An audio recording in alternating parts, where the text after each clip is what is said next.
Il y en a qui ont beaucoup souffert, on le sait.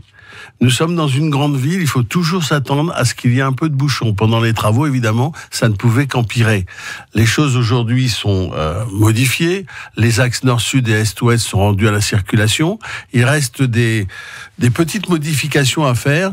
Ça viendra avec la régulation des feux, car tout notre système est basé sur un système de régulation des feux, et ça va se mettre en place progressivement. Ça sera parfait quand le bus sera en service. Et ça a été un petit peu parfois chaotique, cette régulation des feux. Est-ce que vous avez des regrets depuis le début de ce chantier? Des regrets sur la communication, des regrets sur la gestion? La communication, c'est un éternel problème. On ne sait plus aujourd'hui, très sincèrement, comment faire pour informer les gens correctement.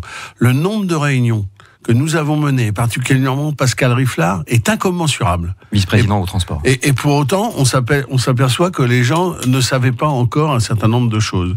Sans doute n'avons pas été parfaits sur la communication. Ce que je dis simplement, c'est que les délais que nous avions prévus sont tenus.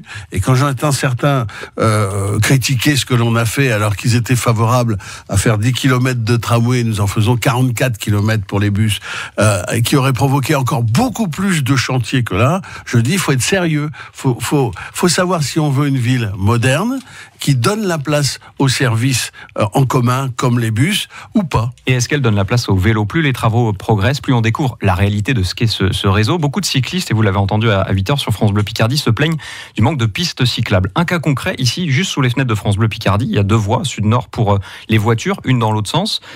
Pourquoi ne pas avoir fait de pistes cyclables? Parce qu'il y a des trottoirs de 5 mètres de large. On fait une voie vélo quand on a la place pour le faire. Là, il n'y avait pas la place, par exemple. Non, et c'est une zone 30. Ça veut dire que c'est une zone où les gens doivent respecter la vitesse et se respecter les uns les autres. Notre choix, il est clair depuis le début. C'est pas d'imposer une catégorie par rapport à une autre. C'est de faire en sorte que la voie publique, elle soit ouverte à toutes les pratiques, bien sûr le vélo, mais aussi la voiture, et surtout maintenant les bus, parce qu'il faut absolument qu'on réussisse ce bus à haut niveau de service.